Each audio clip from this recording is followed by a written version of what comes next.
You're listening to Heritage Radio Network.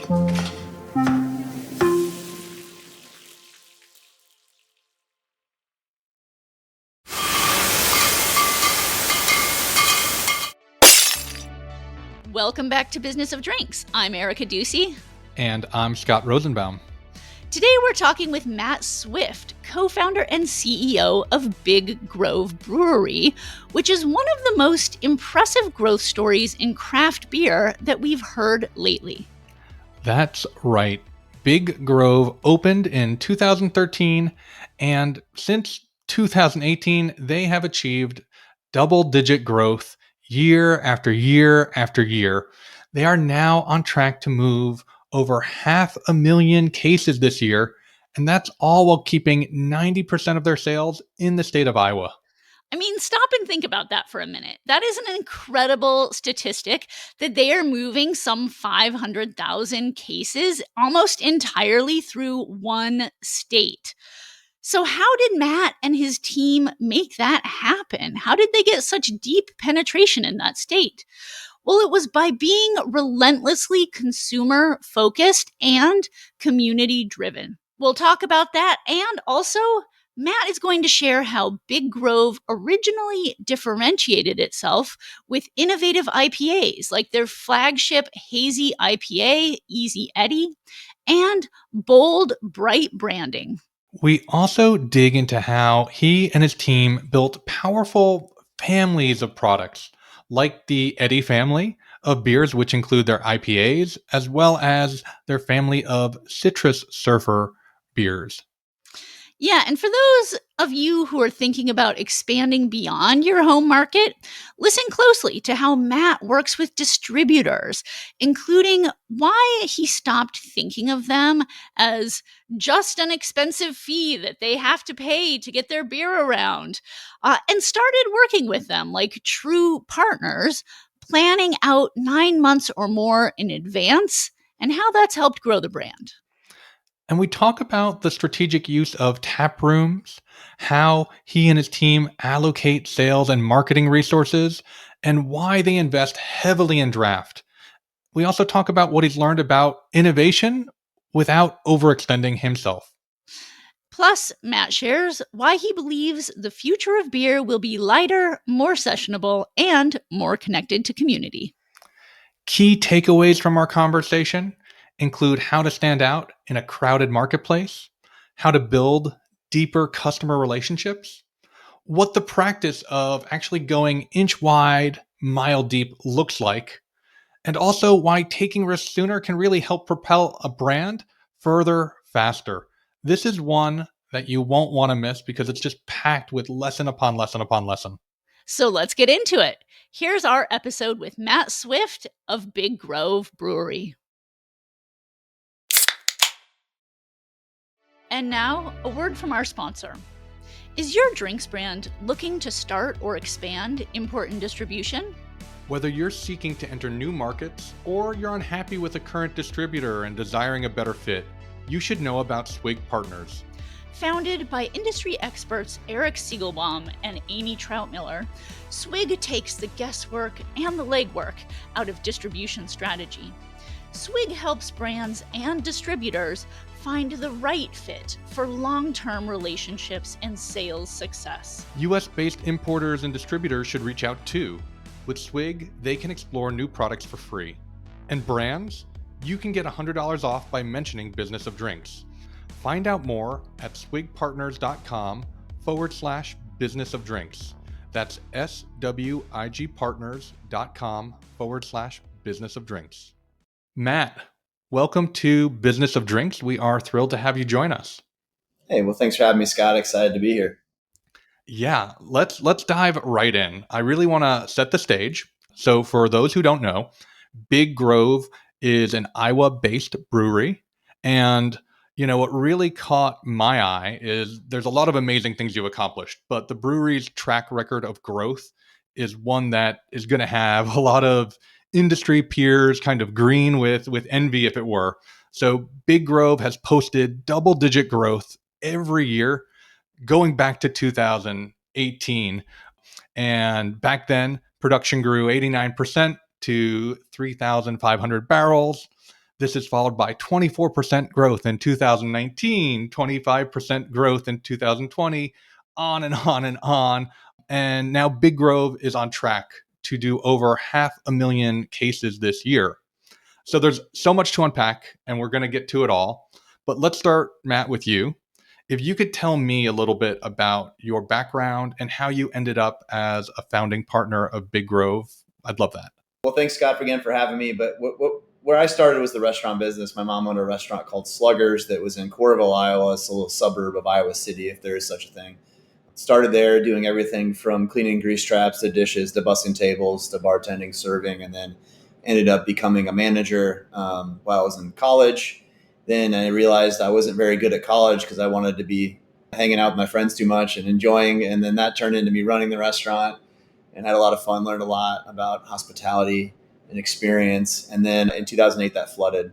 That building flooded, the entire city basically flooded on the Great Flood of '08 in the Midwest. And then that turned into, what are we going to do? My mom was pretty frustrated at that point. It was her restaurant and pretty sad, to be honest.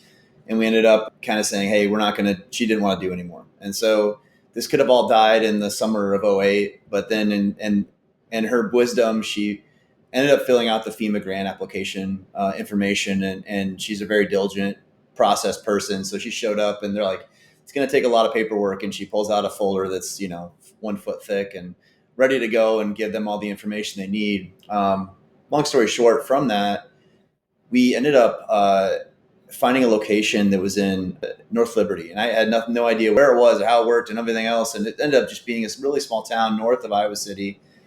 And there was this really cute old farmhouse style building that used to be a restaurant that came for sale. And my mom loved it. And so that ended up being what we dubbed Red's Ale House. And that became like our craft beer hub. And we entered with kind of more of a European beer influence in 2009, and then really moved hard to craft in 2010 because the Iowas changed their laws so that anything over 6% could get distributed into Iowa through wholesalers rather than go through the state and liquor stores. So everybody started distributing their beer in Iowa. And if you wanted to distribute in Iowa, it was through Reds. Light bulbs started going off. Like, hey, let's make craft beer. Let's figure this out. And we ended up jumping into, okay, let's buy a brewery. This is a long story now. I said it was short. We ended up flying out to Aurora, Colorado, just outside of Denver. This is like such a craft brew story. We rented a U-Haul. We put this little brewery inside it, and we drove it back to Iowa. And then we're like, we got to find a place for this. And then it sat in a truck for literally a year and a half in the Heartland Trucking parking lot. And then that turned out to be this little town called Solon. Solon, Iowa was a town of 2,200 at the time we entered it, but pretty accessible from Cedar Rapids and Iowa City. And they shared our same vision. They wanted to bring an amazing restaurant with an amazing brewery to town to become a destination landmark for their city.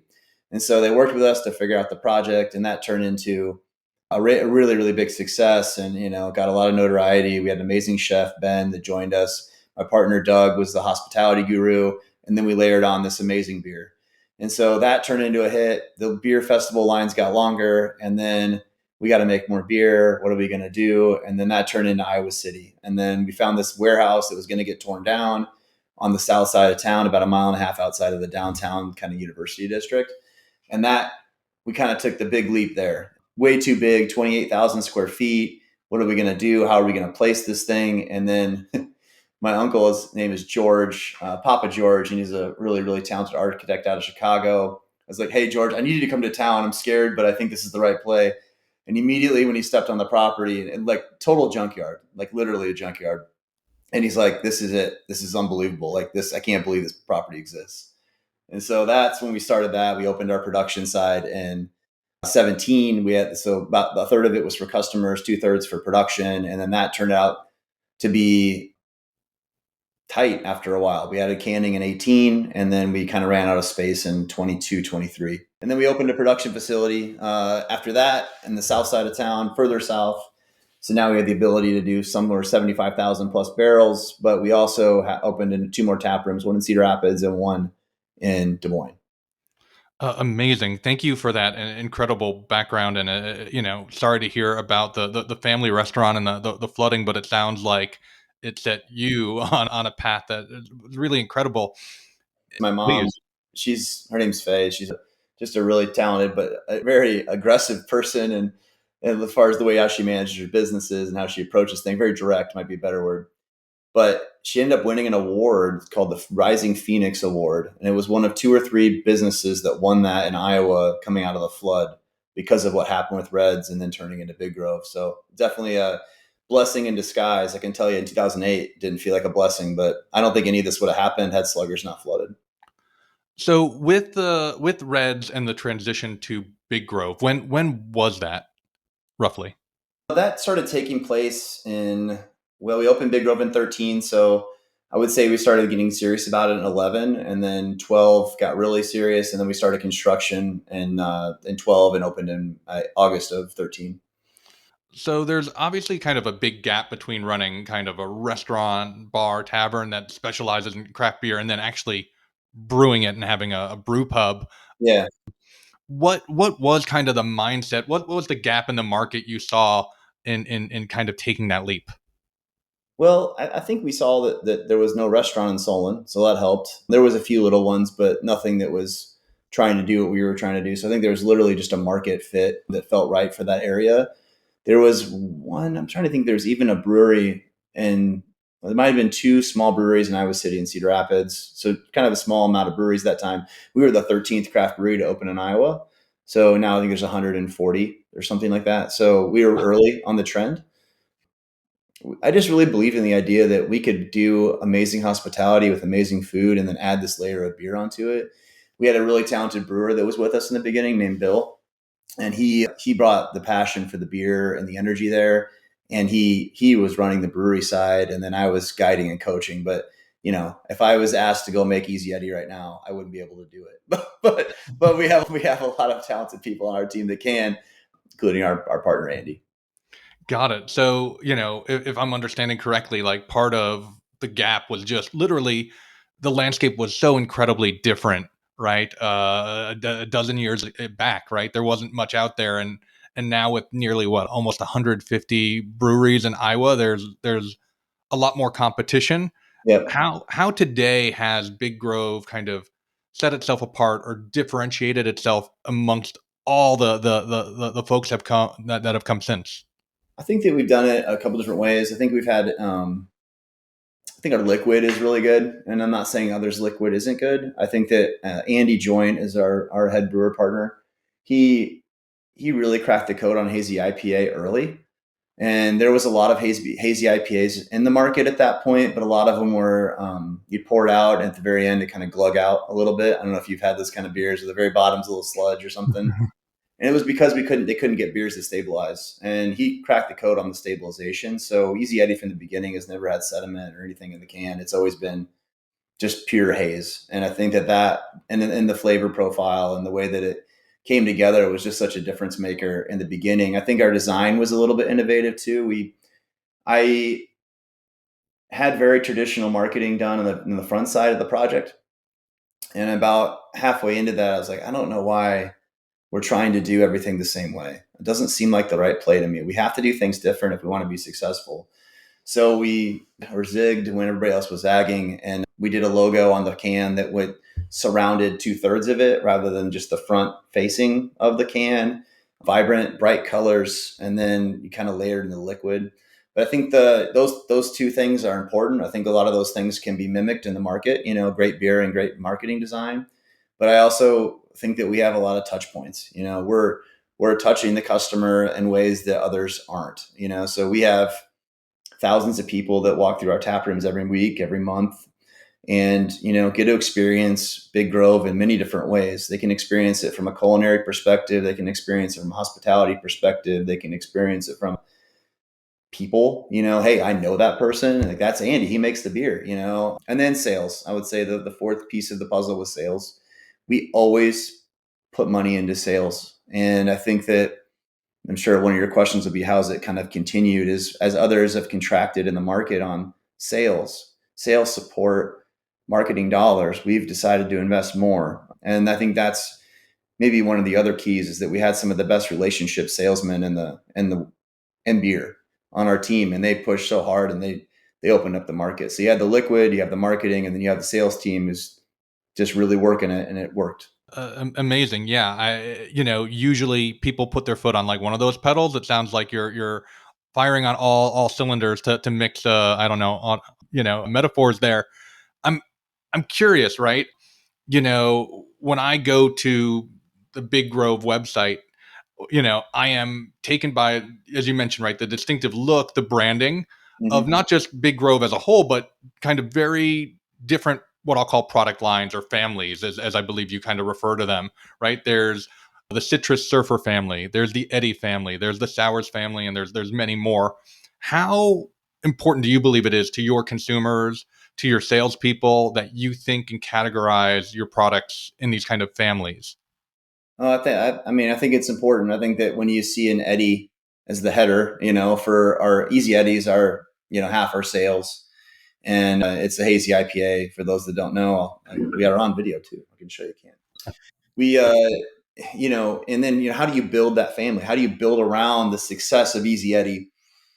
We work with some really talented people that help guide us a little bit on this, but we really believe that there was room there. There was room to add a West Coast. There's room to add an Imperial. And, we frankly saw some of the big guys doing it, right? You saw it with Voodoo, you saw it with Sierra Nevada, and then you see that kind of how the market was expanding. But we like the idea of this blocking where it's like, hey, Easy Eddy is amazing, but also, hey, if you like Easy Eddy, why don't you try the West Coast? Why don't you try the Imperial? But Easy Eddy is by far the lead. And then we have families. And I like the idea that the customer is comfortable with the family. I think the big debate is it Big Grove or is it Easy Eddy? Is it Eddy or Big Grove? And I think that we've battled that for years. I think we're 3 or 4 years into that battle. And, if you look at our marketing today, we just did a huge refresh on Easy Eddy and the Eddy family. It's very much Easy Eddy first, Big Grove second, right? And so that's something that we pushed really hard on. And I think you see that with a lot of the big players out there. But I think for the customer, it's just easy. And then when you go to the door and you see all this different Big Grove, it just makes sense. I think logically for the customer, it's not as complicated as potentially seeing, hey, here's this IPA, here's this other IPA, here's this other pale ale. And you're like, who the heck makes this? Why is this even here? What's going on? I think it simplifies it. And I think that customers like it. Is it fair to describe this kind of strategy as like you figured out kind of what works in terms of branding, and then like you're leaning in harder, right? So it's okay, and please correct me if I'm wrong in describing it this way, but like it's okay if some folks just know Easy Eddy and don't know Big Grove, and it's fine when others do know, the umbrella. Well, as an example, we aren't in Chicago, but let's say we were in Chicago and then somebody's drinking Easy Eddy. I don't know that they would say this is Big Grove Easy Eddy. I think they say it's Easy Eddy. You have to get comfortable with that. For those listening, like that's a tough pill to swallow when you build Big Grove for 10 years and now, but how lucky are we that they're drinking our beer? Amazing. Yeah. Yeah. Listen, right? It's your baby, and then you put it out in the world, and the world embraces it. And you've got to love that and let go, right? With all the products, with all the families you have, there's always this kind of tension that we find with drinks entrepreneurs. What makes you and your team say, let's try to make something new versus kind of enough is enough. Let's give what we've created enough runway to kind of take off. Is there any thought process along those lines? Yes, it's the great debate. I think that that's a fantastic question because it's something we're talking about daily, weekly, monthly, all the time, right? You have these 3 powerful brands, and the 3 for us is the Eddy family, the Surfer family, and then our new product called Neighborhood Beer, which is a light lager, craft light lager, that's doing really well. And it's like, why do you need to do anything else? And do you need to keep adding SKUs or doing innovation or this or that? And I think we've taken the approach, we're going to stay laser focused on those 3 products with an emphasis on Easy Eddy, but we're also going to innovate. And so that's been a tough and to swallow. And I think that's like the word of the year right now is and, and we've been working really hard at that. And I think that to get more specific, if we're not innovating, we're eventually going to die. And as the market has been shifting so quickly, and I don't know that anybody has seen more shifting in the last 2 years, probably than any point in their career in the alcohol business. So if you're not thinking about the future and what the future drinker wants, I think you're going to be left behind. That doesn't mean though that they're not going to buy Easy Eddy and Neighborhood Beer and Citrus Surfer. It means that you just got to be thinking more forward. And I think it's really hard to do. I find to be one of the hardest things. It's one of the most fun things, but it's the most difficult because it goes against all the intuition of what I grew up with and how I drank beer and how I drank alcohol and spirits. It's just changed so much. Every generation is just different. And so you have to know that like, it's okay to meet them where they're at. So I want to shift gears a little and really get into it, which is, everyone who's listening is wondering, like, how have you accomplished this consistent year over year growth for the better part of a decade? This phenomenal and consistent growth. So I guess, can you share kind of maybe the why and that the how in terms of how you've accomplished this? Yeah, well, that's appreciate you saying those things. And it's I think the why is that we have experience wrapped into what we do. And I think a lot of folks say experience, experience, customer experience, this experience. I think we're trying to focus on amazing experiences. And I think it's difficult to wrap your arms around that when you're talking about a beer on the shelf. But when we have our relationships with our people that put the beer on the shelf. We have a relationship with our distributors. We have relationships with our customers. We have relationships with our team and our between each other. And I think that when you root it all down, it's about amazing. And you could say, well, that's a really easy generalization. And I could agree with you. But I would say, I think the quality of the liquid is amazing. I think the marketing is amazing. I think that the people selling it are amazing. I think our customers are amazing. And I think that we're trying to create a deeper relationship with the customer. Not saying others can't do it, but it'd be difficult to do that and at least in Iowa, not to count the surrounding states that we're looking at joining. But we're just trying to create a deeper relationship, and we're trying to say that, hey, we care about you, and we want you to think about Big Grove in a deeper way. And then I think another part of that is that we give away we donate a lot, and we donate a lot locally, and we try to do that with intention. I don't think that we do it to sell beer. I think that can come with it if you're creating an amazing relationship. But we really focus on our communities, and I think that's been a thing in craft beer forever, right? Is that connection to the community is what really drove craft beer's growth and innovation, and frankly, it's kind of rapid growth for so long. Is it just meant more? And I always felt like if you matter more, people are going to support you. And if you support them, they're going to support you. And then you just create that circle where it's like, how are you not drinking Big Grove? And I mean, there's a lot of reasons why you maybe not, but like, it's a big, vast landscape. And when you go out and you see 100 feet of craft beer, it's a 100-foot wall in some stores of craft beer. It's like, how the heck are you getting selected, right? You just have to matter more. And that's something we're working on. And I would say that we're not 100% on that, but we're trying to get better and better and better about amazing experiences all the time. The watchwords for me I hear are community, experiences, relationship, going deeper. I'll admit, and this is more my ignorance than anything, but I wasn't all that familiar with Big Grove. How much of what you're doing is what I'll call local or regional? Like, are you on the coast yet, or are you really just focused still on Iowa? Like, what's that like? Yeah, that's a great question. This is the one that stumps people. I think, I don't know how many there's a few, there's probably less than 10 across the country that are the number one craft brewery in their state.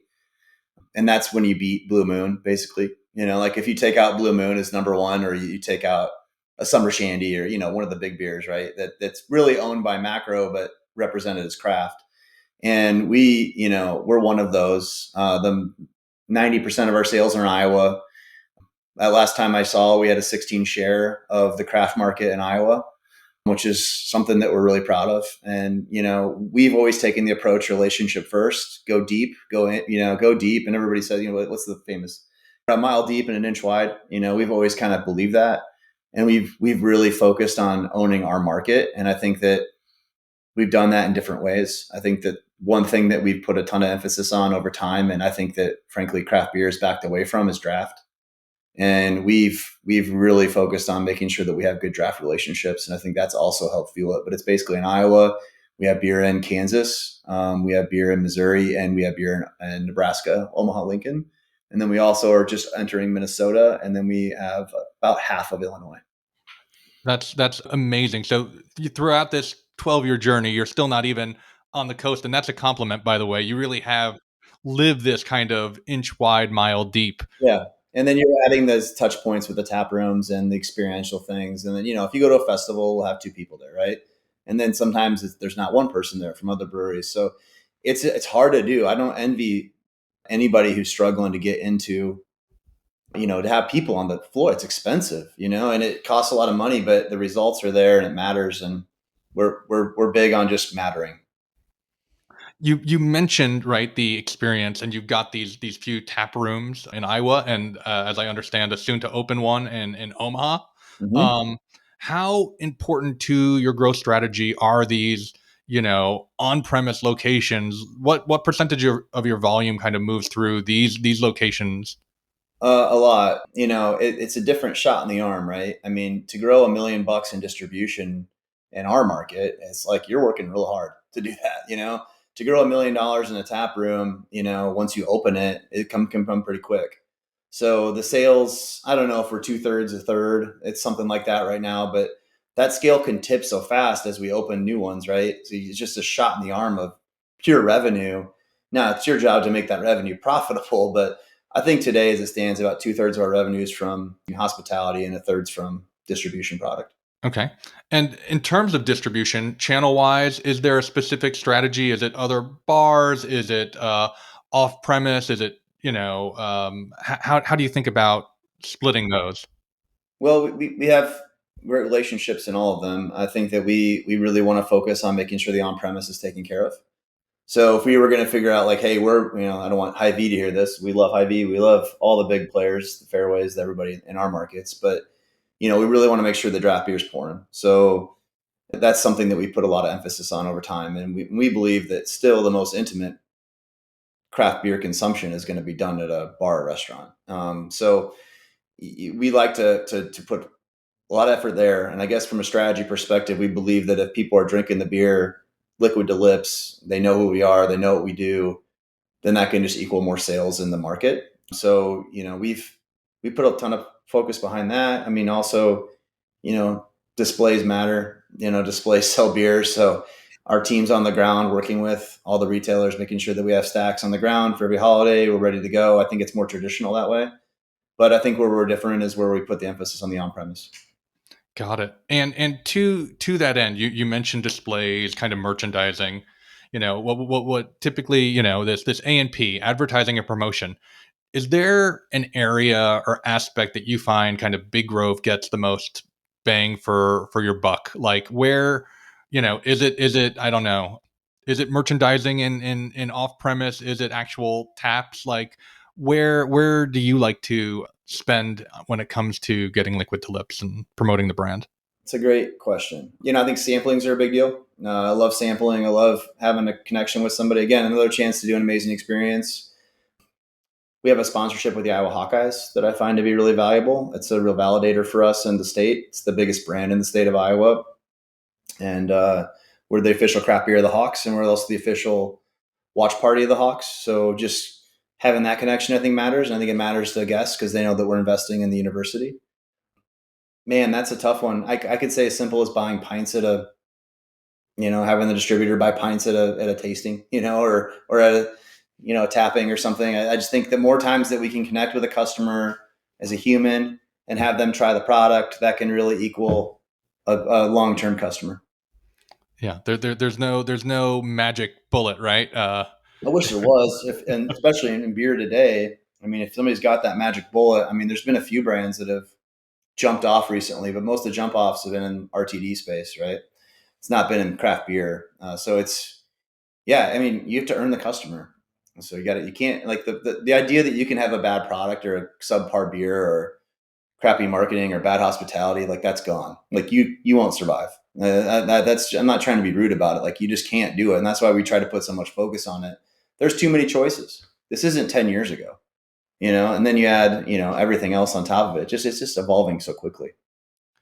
Are there any particular metrics you look at when determining if a SKU or a family is kind of performing well? It could be, You're talking about the Big Grove therapy sessions. We have to talk about if we're going to cut a brand and we've made it for 12 years. yeah. No, that's what you're asking about, Scott. It's tough, man. We don't know the answer to that question. I think that we look at performance. Again, if we're so as relational as I claim that we are, cutting a staple beer has been hard for us. We've really struggle with it. And we probably at one point had to shake ourselves and we just spent an hour and a half talking about 1% of our business because we're so attached to it, and then there's a couple of brands in there, and we're going to drop one this year, and then we're going to let one run out over time and potentially bring it back because we just can't bring ourselves to kill it. But it's really hard. And I think that if you were like some big VC consultant or investor and you're coming in, you'd be like, hey, kill those 5 things, only do these 3 things and move on with your life. This isn't hard. But we're sitting here trying to be romantic about it. That's the joy of control, though. When you don't take that money, right? You get to talk it over for an hour, or 1% of the business. How do you think about limited time offerings versus making something kind of a permanent selection? Kind of how do you test things out, as it were? Yeah, well, we have the tap rooms that can test. We have restaurants that love to test new things, so that helps out. That partner restaurants they'll love to try new things and they want to give us feedback. So that'd be just an easy way to do it. We do test products in the market. We're lucky to have relationships with our retailers that we do, where they'll be like, "Hey, just send in some stuff. We'll try it out." So I think that we test. I think less hard than we used to. So not going in all the way. And I don't know if that's the right way to say that without sounding weird, but like we don't want to go to a place where it's like, hey, we just bought 3 million cans and it didn't hit. So I'd rather spend, on the 30, 40,000 cans and just see if we get some bites rather than I made that mistake big time in the seltzer world. I jumped head over heels into it, couldn't get cans, ended up spending too much money. And then it didn't really hit because seltzer became more of a commodity than it is a craft product. And so you end up in this space where it's like, I'm sitting on 2 million cans. What do I do?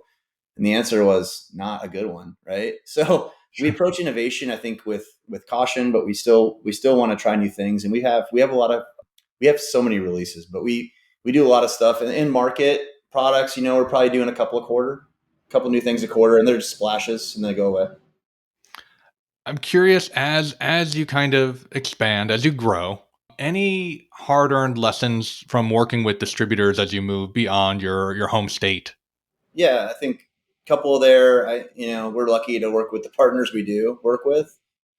I'll say that off the jump. I will say that on some regards, if I was like reverse 7 years ago, I thought it was more of just a really expensive fee that we had to pay to get our beer around, and it just was really frustrating. And I was really undervaluing the distributors, what they did for us. And then when you fast forward to now, it's like they're our partner. And I think that once you realize how integral they are to your growth and to how your brand comes to life, and then frankly, once you get to thousands of accounts, like you have to have that partner, and they better do a good job for you, but you better do a good job for them. So they're an extension of your brewery, and they represent your products, and they have a business, and they do their business the way they need to run their business. So we look at it as an asset. I say hard learned. I don't think it's too hard. I think that, I would say if I was somebody listening to this, like, what would you do different? I would say, make sure that you have your plans ironed out going into ABP. Make sure you know how you want to spend your money. I think that we've been lucky to work with great partners, but the money was a little wishy-washy on our side, and I wish we were more firmed up. And so moving forward now, it's definitely more ironed out, more planned. But we're a bunch of restaurant guys that were making a bunch of beer, and we never were in manufacturing, so we had to learn a few lessons along the way. And I think one of those was just you have to be more planned. And I think planned in this business is minimum 9 months. Like if you're saying like what is planned out, I think 9 months is where we're shooting for this year. We want to present in August, September, and be ready to go Q1. Maybe it's 6 months, but it ends up it just chases you down because you're busy all the time, right? And then all of a sudden it's like, well, I hope we do this next year. It's like, well, shoot, we got to go.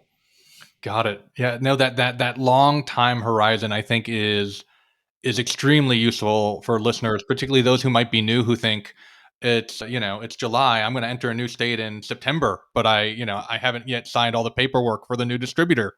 Scott, that's exactly how I used to do it. And I'm realizing that that's not the way, And so it's one of those things where you just wake up and you're like, and I would say that if you're talking to the experts, they're 18 to 24 months out.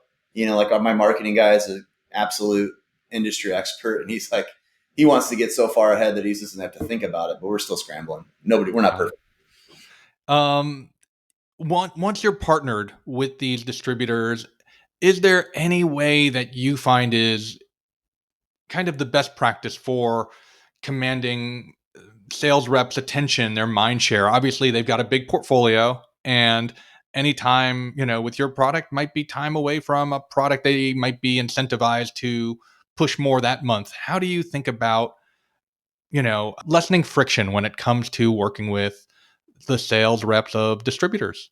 Yeah, I think maybe a couple answers there. Effort, we don't expect, and I don't know if this is right or wrong, but this is where the market is today. We don't expect the distributor to go out and do all our bidding, right? We have support staff on the ground that helps and aids in the sale of the beer. So I think that's effort and investment on that side, I think is really important. And our sales team doesn't sit at bars, for 5 hours and sell one case, right? They're out there grinding. They're doing stacks with them. They're helping them out. They're pushing a new product, doing all that fun stuff. And I think that matters to them. And I think when they see that type of effort and then they see the volume behind it, they're going to put effort behind your brand. I think if I was a smaller player, I'd be out there grinding with them and making sure that it worked and making sure that the sales went in. I don't want to overcomplicate it. I really think it's that. I think you can incentivize them through money, for handles or whatever you want to do. You can do all that. But I think really it boils down to effort and investment and teams and real people that are working with them. Is there a certain characteristic or experience or aspect of a candidate on your team when it comes to building the sales team? Any particular area or aspect of their work history or capabilities that you think makes for a great in-house salesperson? The two things I think about are work ethic. It's not a drink beer job. Drinking beer is part of it, but like you have to work and you have to, I mean, there's 200 brands, 300 brands, and we have to matter. So you better be out there creating a relationship that matters. And our team does that. They're so good at relationships. I think that part is crucial. And then I think just really embracing the company values. Like you can't fake it. You can't add somebody to this team, the sales team in particular, that doesn't believe in what Big Grove is and the values. So they just got to really believe in what we're doing, believe in the product, and then just work. And I wish we're trying to be more tactical about the work part, but that's a work in progress. I think our team's grown a lot in that regards. But are we sitting there with an AI printout every day that says, "Hey, you need to go to these 15 places and do this"? No, we're not. But we're getting better and better there. I think it's just work and relationship abilities. Do you, as a brewery or as a CEO of a brewery, employ the usage of AI in any way in what you do? Not to the point where I'm comfortable telling you I'm good at it. We want to get good at it. I think that's absolutely the future. I think that if you're not thinking about it now and you're listening to this, you're behind already. So start thinking about it and put it into gear. I think it should be doing anything that's got data involved. I think that you can use it on the marketing side. I think you can use it. I don't know where you can't use it, to be honest. But I think my understanding is probably a 2 out of 100 right now. I want to get to a 20. I'm not a coder, but there is a way to implement this product into all types of every level of your business. And just simple things like help me write a taproom growth program, and it like spit out 15 things that were like really good. And I'm like, this is crazy. So I think that the ability there is just starting, and it's going to get better and better and better. So got to go harder at it. Is there any particular, whether it AI or other software that you, the brewery, the sales team employ that you found to be a game changer? Well, I think a lot of the beer side, they're using the same tech. VIP is kind of the main tracker for us because all our distributors use it. So we have the backside of that. We pay for that. And then another piece of that you can add called Karma, which is the relationship management tool that we've been doing a lot more work with. And I think that's been really effective. I know the brewery uses a software called Ecos for our management of our internal business. But, there probably is the software out there, but I'd love to get to a point where it's just like, here's the orders, here's the outputs, go buy everything without us talking to it. That doesn't, we haven't found that one yet, but that's what I'd like to do long term. Fair. Yeah. Fair. I'm curious, as CEO of a brewery, how do you manage yourself? How do you spend your time? If we're looking at a pie chart, Mhm. or looking at hours of the day, how do you kind of cut that up? What's that look like? I think the simple answer is probably half on our distribution and half on our hospitality. But I think what I'm really trying to do is get us further into the future. I've been such a, I don't know, hands-on manager is kind of where I came from. So I'm so used to just doing things right then, right there. So trying to focus my energy on the future is what I've really been trying to do. So I don't know the pie chart answer, but I think in a perfect world, 80% of your time should be on what's next. I'm probably at like 15 or 20. So I need to work on that. I have no doubt you'll get there. Yeah, I'm curious if reflecting back on the journey thus far, sure. if there were anything or multiple things that you could change or do differently with regard to Big Grove's journey, its development, and anything come to mind? Yeah, a couple things come to mind. Well, I'll just hop on one in particular. I have a tremendous business coach. His name's Leighton, and he's been coaching us for 7 years. And he used to say, he's like, I'm the only person in this room that really believes you guys can do all this stuff. And it was because we were just so surprised to be having the conversation. It's like your beer's growing at 25%. It's like, what does that mean? We, like what's happening right now? And like we were just so used to restaurant inside your four walls, revenue, controlling costs, driving business into the four walls. And then we had this thing that just kept winning. Right. And it's just for all the reasons we talked about. I think the thing that we should have done is believe quicker. I think that if we would have believed that we could do what we can do faster, we would be further. But I don't know. Part of that is part of the journey, right? And part of that journey is saying, "Hey, it was okay. It took a little bit longer." I think from the outside we seem like this growth monster, like we're always doing all this stuff. I think internally we're like way conservative, And so I think that we probably would have taken more risks faster. Interesting. Wow. That's a Wow. weird, it's a weird answer, I know. Well, then then shifting that perspective and looking toward the future, what's on the horizon? Any risk you're planning to take with Big Grove, and what do you what's on the horizon for you all? Yeah. So yeah, just kind of going forward. Yeah, we are going to take more risk. So more risk being we're going to expand a little quicker. We have our Omaha tap room, hopefully opening next month, which we're so excited about. It's in this brand new development called the Catalyst in the Steel District, and it's like a community game changing project. All the things that Big Grove does: big patio, amazing architecture, scratch kitchen. So we're really excited about that. And then what is that going to do to the market? How's the beer going to sell? How's that going to fit in? We are going to open a tap room in Kansas City. So that's a little bit of news that's out there a little bit, but we're signing the lease this week for Kansas City. So really excited about Kansas City. And then we're fishing in any market that will have us. So we have our sights set on a couple different ones, but hopefully we can get to that 2 to 3 tap room a year run rate, maybe kind of surround Iowa, and then maybe take some time to assess. But as long as the market conditions stay the same, we really believe in what we're doing, and we're going to push harder. Well, congrats on all those developments. That again sounds incredible. I'm curious. You've mentioned a few times how things have changed over the last decade plus.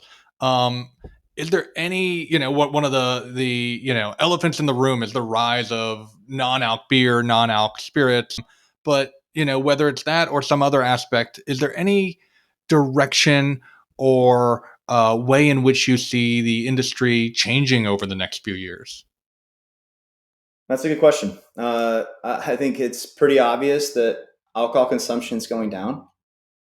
No shocking news there. Uh, I think the question is will that trend continue or will it kind of stabilize? And I don't know the answer to that. My instincts is that it may continue to go down for a couple of years.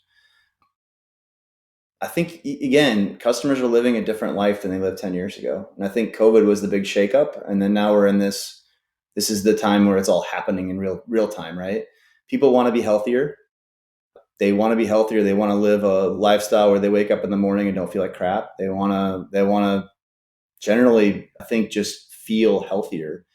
And so drinking, 7 craft beers a night before might not equal that feeling. So what are you going to do?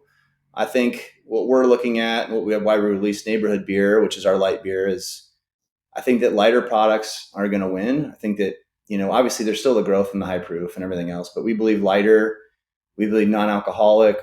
We believe that people still want to have an experience in beer, but they may want to have a different feeling. And so thinking about that with the NA and the light beers is just like, hey, not everybody's drinking this to get drunk. They're drinking this to be social, and they're drinking this to enjoy and hang out and be a part of something. And so that's what we can offer in different ways. So we're looking really hard at that. So we'll have innovation in the NA space. And then we also believe that it's going to keep happening. So, I think to your question about innovation, I think if we go stagnant or stale and we don't focus on the future, we're going to be in big trouble. So I just think it's the tip of the iceberg. Well, thank you for sharing that perspective. We always like to wrap up with something of the following question, which is, right, on your journey, there's been a learning curve as you've, grown. Mm-hmm. Has there been any source of inspiration? Could be someone you look up to in the industry. It could be a book you read early on, an online class, someone that folks might follow on social media. Is there anything that you'd recommend to a budding entrepreneur in the drink space that might provide insight to how they might go about their journey? Yeah, sure. I thought about this question a little bit. I think that I would say from a book perspective, if I read in the Amazing Experience concept, that the book that I've liked the most on that is Culture Code. And that's a book about all different examples of management leadership inside of different businesses. But then it's got the concepts to back it up. I think that those things are really important.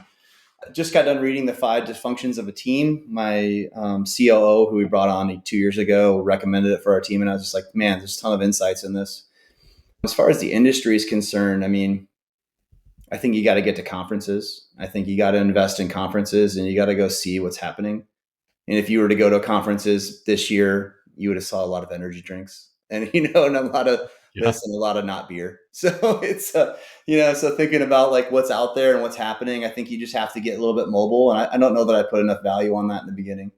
And so really spending time and then getting better at networking. But I love Culture Code. If you're just looking for a general, how to build a team, how to run a business, it's not going to tell you how to run a P&L, right? It's going to tell you how to manage people and lead people. And I think that in this world that's becoming more digital, you have to be more focused on the human side.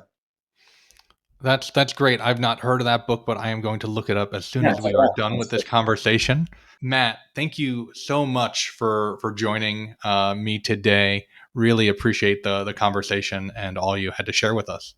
Well, thanks, Scott. Appreciate all the good work you're doing, and happy to do it again. Take care, and appreciate talking again to Matt Swift of Big Grove Brewery. Thank you. Welcome back to Last Call. It's Erica, and today we're going to be discussing how to get the most out of a new distributor relationship.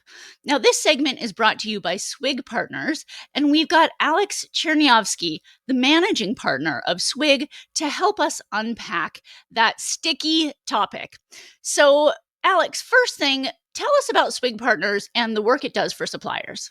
Sure. So our company is focused on finding mutually beneficial partnerships between brands, so alcoholic brands and then non-alcoholic versions of that stuff that's meant for adults, so adult non-alcoholic, and importers and distributors. So people who you'll work with for a long time who will help you to grow your brands in individual markets. Great. And tell me about some of the most common mistakes people make with a new distributor.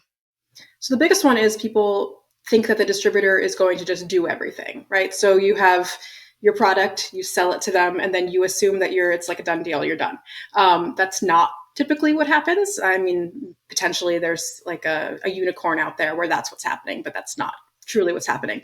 So the goal is to go into this as a partnership. So talk to the new distributor, talk about what would work in their market, because every market in the US is very, very different. The things that are successful, some of them are universal, but some of them are market to market and kind of really variable. So talk to the distributor and say, what can we do to have a successful launch in your market, and start that conversation. And sometimes it's, give me money for whatever this marketing incentive is. Maybe it's finding the right partner for in retail sales opportunities. So the right kind of third-party vendor who does those kinds of sales things. We have a client who really found a lot of success in a market because their distributor really recommended the right partner for that. Someone who does those in-store tastings, and they've seen a ton of sales because of that. And, they wouldn't have known who to contact on their own because the distributor really had the right connection. So working together to find that right person is really important, because you want to get your product out there. You want people to know that it exists.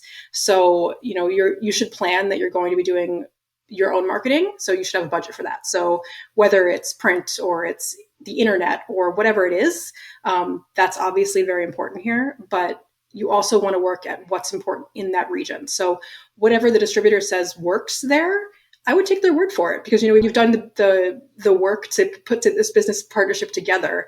You both want to see success, right? They don't want to buy something and then never have it sell. They want it sell with the product as well. So if you work together, you split costs or work whatever it is to make that the money part happen, because obviously these things don't happen for free. So you need to budget for that too. So if you haven't budgeted for marketing in a market, do it. Do it now, because otherwise you're going to get to that situation and you're going to have sold your product and then it's just going to sit there. And, if you don't market for that, it's not going anywhere, right? Absolutely. And, what can you give a sense of how can suppliers find out what type of budget might be needed to go into a new market? Yeah. So I think that talking to other people who work in that market, I think some of the people I've spoken with who are the most successful really talk to other people in their subset of the industry. So I know that there are a lot of, different groups that you can join, and you meet people at conferences and you meet people at sales opportunities. Really talk to everybody else who's selling the same stuff as you. Sure, they're your competition, but they can also be kind of one of your greatest assets. They can tell you about the distributor they worked with who was awful and you shouldn't work with. They can tell you about the people they did work with who were great. They can connect you with somebody else who might be a good business partner. Sometimes that's how we find people to work with. But you really want to talk to other people who are doing the same thing as you, because sometimes you can collaborate, and work together to sell your product together, and kind of do a collaboration there. Or you can just get ideas and bounce ideas off each other. Other ways to kind of find that out, talk to distributors in the various markets, do market research and kind of figure out where things are selling. So if it's a very retail driven market, think about the ways that you can be successful in retail. If it's a very restaurant focused market, it's a very different approach. It's, there's very different things happening there. And then figuring out if you need a brand ambassador, if you need somebody to kind of be boots on the ground all the time in that market.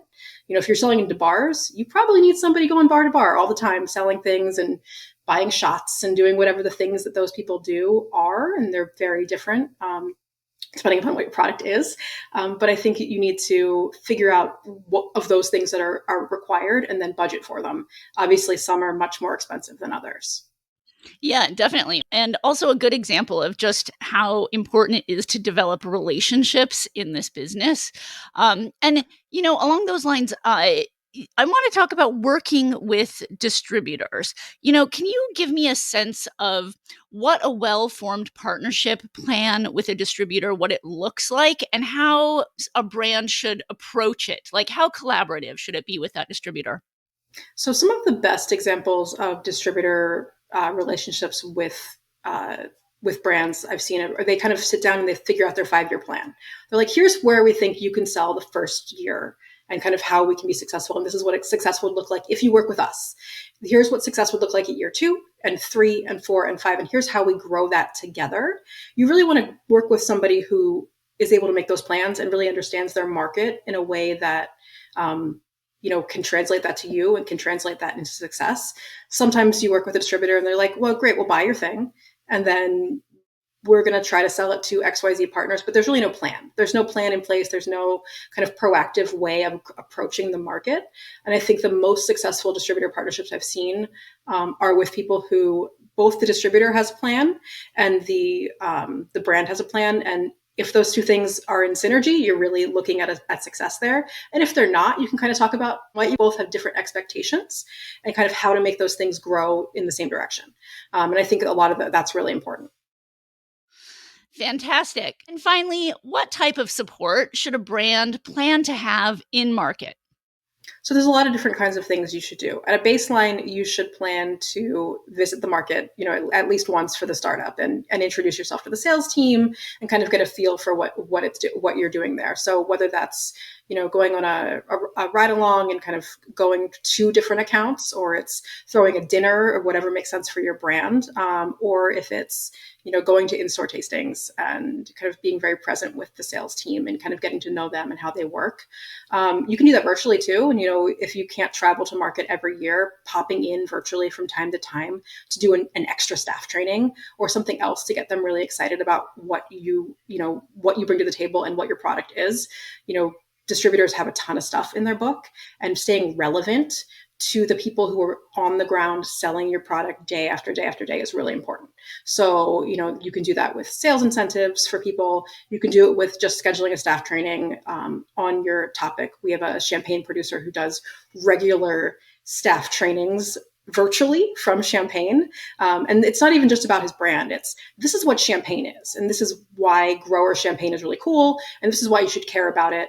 And yes, we also make one, but it's more about what the category is, so that people can be very knowledgeable about selling the category. And, I see his product a ton in market because that distributor that he's training with is, in my home market, and it's great. So it's successful for him to be that present in those salespeople's mind. Additionally, you might need to hire, we talked about hiring a brand ambassador, and you might need to hire those kinds of people. But at a minimum, you really need to make sure that you yourself are present, or your winemaker is present, or someone from the company is present, whether in person or virtually. A lot of things have kind of switched to virtual now, so you can get away with a little bit more of that than you used to be able to. But you really want to make sure that they don't forget about you, or you don't get lost in a book somewhere, and that you're constantly a part of the conversation in the company. Amazing. Yes. And virtual is good for those budgets. So, Alex, thank you so much for joining us this afternoon. And thanks, everyone, for listening to Business of Drinks. Follow us on Apple, Spotify, or wherever you get your podcasts, and tap the notification button so you're the first to know when a new episode drops. And please help us spread the word. Click the star ratings, share on social. These things really do help us find new listeners.